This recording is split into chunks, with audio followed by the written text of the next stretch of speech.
In a quiet corner of the world, far from the noise of cities and the attention of the media, a storm has risen within the heart of the Church. A small group of monks, humble men of prayer and silence, have taken a step that is shaking the walls of Catholicism. These monks, known as the Sons of the Most Holy Redeemer, have chosen to break away from Rome. It is not an act of hatred or rebellion for its own sake. It is, in their own words, an act of love for their faith, a desperate cry for truth in a time of confusion. Their decision, born out of years of struggle and sorrow, now echoes through monasteries and parishes around the world. For many believers, it is a moment of shock. For others, it is a moment of painful recognition. These monks once lived in peaceful obedience, following the ancient traditions of the Church, the Latin Mass, the rule of their founder, and a life of strict devotion. For them, faith was not something to modernize or reshape. It was something sacred, handed down from generation to generation, unchanged and pure. But over the years, they began to feel that the Church they loved was slowly turning into something they no longer recognized.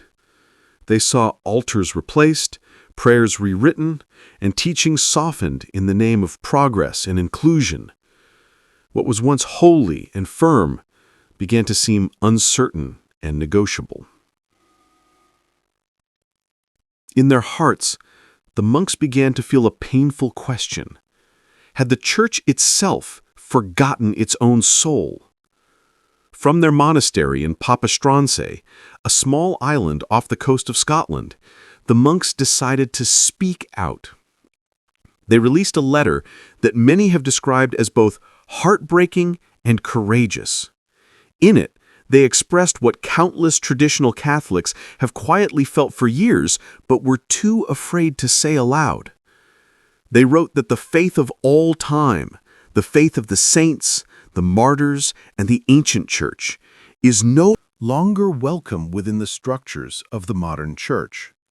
They declared that the new Church, born from the reforms of the Second Vatican Council, has grown so distant from its roots that it has become incompatible with the old faith. For them, this was not a theory or an opinion. It was a painful reality they had lived through day after day. Their letter is not filled with anger, but with sorrow. It begins with a confession of love, love for the Church, love for truth, and love for Christ. It is with great sadness, they wrote, that we must recognize a bitter truth. The Catholic faith of all time is incompatible with the new Church, the fruit of the Second Vatican Council. Those words hit like a thunderclap. For decades, Catholics have debated the meaning of Vatican II, arguing over how far reform should go and what tradition should mean. But rarely has a group of monks spoken so directly, so clearly, and so courageously about what they see as the heart of the crisis. The monks are not newcomers to this battle. Their community was born in the cliffs of northern Scotland, formed by men who wanted to live as their spiritual ancestors had, in simplicity, poverty, and deep devotion. They followed the rule of St. Alphonsus Liguori, founder of the Redemptorist order, but they clung tightly to the old ways, the traditional Latin Mass, the monastic discipline, the silence, and the rhythm of prayer that had guided generations before them. For years, they lived in quiet fidelity, separate from the modern world, but united in prayer for it. Their devotion to the ancient liturgy linked them spiritually to groups like the Society of St. Pius X, who have long defended the same traditions. In 2008, during the pontificate of Pope Benedict XVI, it seemed that a new dawn had arrived. The monks sought reconciliation with Rome and were accepted back into full communion with the Church. Many saw this as a sign of hope, proof that tradition and the modern church could coexist. It was a joyful moment for Catholics who believed that unity could be found without abandoning the old ways. But that joy did not last. Over the following years, the monks found the center of their spiritual life, the traditional Latin Mass, increasingly threatened. Began to feel the walls closing in again. The spirit of openness they had hoped for seemed to fade. New reforms, new language, and a growing push for inclusivity began to reshape the church once more. What was once presented as a dialogue started to feel like a demand for conformity. Their troubles grew when they were transferred to New Zealand under the Diocese of Christchurch. At first, they tried to live quietly, praying and serving the faithful who sought them out. But soon, tensions began to rise. Their adherence to the traditional Latin Mass made them seem difficult, even rebellious. Gradually, they found themselves isolated and finally expelled from the diocese altogether. For them, it was not just a personal wound, it was the breaking point. In their eyes, they were being punished not for disobedience, but for faithfulness. And so, from the silence of their monastery in Scotland, they decided to break their own silence. They published a public letter, a document that reads like both a confession of faith and a cry for help. It is not the voice of men seeking power or rebellion, but of men who feel they must choose between obedience to men and obedience to God. They wrote, "We will obey God rather than men." Those words, taken from the scriptures, revealed the depth of their conviction. To them, the crisis of the church is not simply about rules or authority, it is about truth itself. They accuse the modern church of having lost its focus, of being more concerned with dialogue and public image than with the salvation of souls. They speak of a silent apostasy, a falling away from the faith disguised under words like mercy, inclusion, and reform. In their view, the very heart of Catholicism, the sacrifice of the Mass, is being pushed aside. For them, the ancient Latin Mass is not just a preference, it is the soul of the Church, the pure expression of worship that connects heaven and earth. To see it restricted or marginalized feels to them like watching the very heart of their faith being wounded. In their letter, the monks do not hold back their convictions. They openly reject several modern church documents that they believe contradict traditional teaching. They speak against Amoris Laetitia, which allows communion for those living in what the church has traditionally called sinful situations. They condemn Traditionis Custodes, which restricts the traditional Latin Mass. They reject Fiducia Supplicans, which permits blessings for irregular couples. And they denounce what they call religious indifferentism, the idea that all religions are equally willed by God, something they believe contradicts the very essence of Christianity. The monks' message was not written with anger or pride. Every line carries the weight of sadness and love.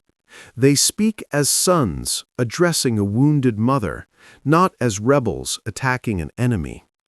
Their goal was not to destroy, but to call attention to what they see as a deep sickness within the church, a loss of faith hidden under the name of renewal. They had hoped, they wrote, that we could live as children of tradition within the modern church, but we were wrong. These words are not shouted, they are whispered with sorrow. The monks do not claim to be heroes. They call themselves servants, men who wish only to remain faithful to what they received. Yet they feel they have been pushed to the edge, forced to choose between silence and truth. In their monastery, surrounded by the cold wind of the Scottish Sea, the monks gathered to pray and reflect before releasing their letter. They understood that what they were about to do could change everything. It could bring punishment, rejection, or even excommunication.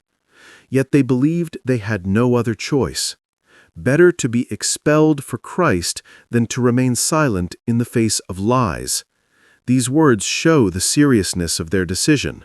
For them, silence would have been betrayal. To stay quiet while watching what they believe is the destruction of the true faith would be to deny Christ himself. The heart of their message is simple. Tradition and the modern church cannot coexist. This sentence has become the center of the debate. What do they mean by this? For the monks, tradition means more than old customs or Latin prayers. It means the entire way of seeing God, man, sin, and salvation that the Church taught for 2,000 years. It means the unchanging truth that guided saints and martyrs, that built cathedrals and inspired missionaries. They believe that after the Second Vatican Council, something new was born. A new church focused more on man than on God, more on dialogue than on truth. This new church, they say, is no longer the same spiritual home they once knew. They write that they have watched year after year the ancient Mass being treated as a problem, a relic, something to be tolerated but not loved. Bishops restricted it, priests feared to celebrate it, and faithful Catholics who attended it were often treated as outsiders. The monks say they felt this discrimination deeply.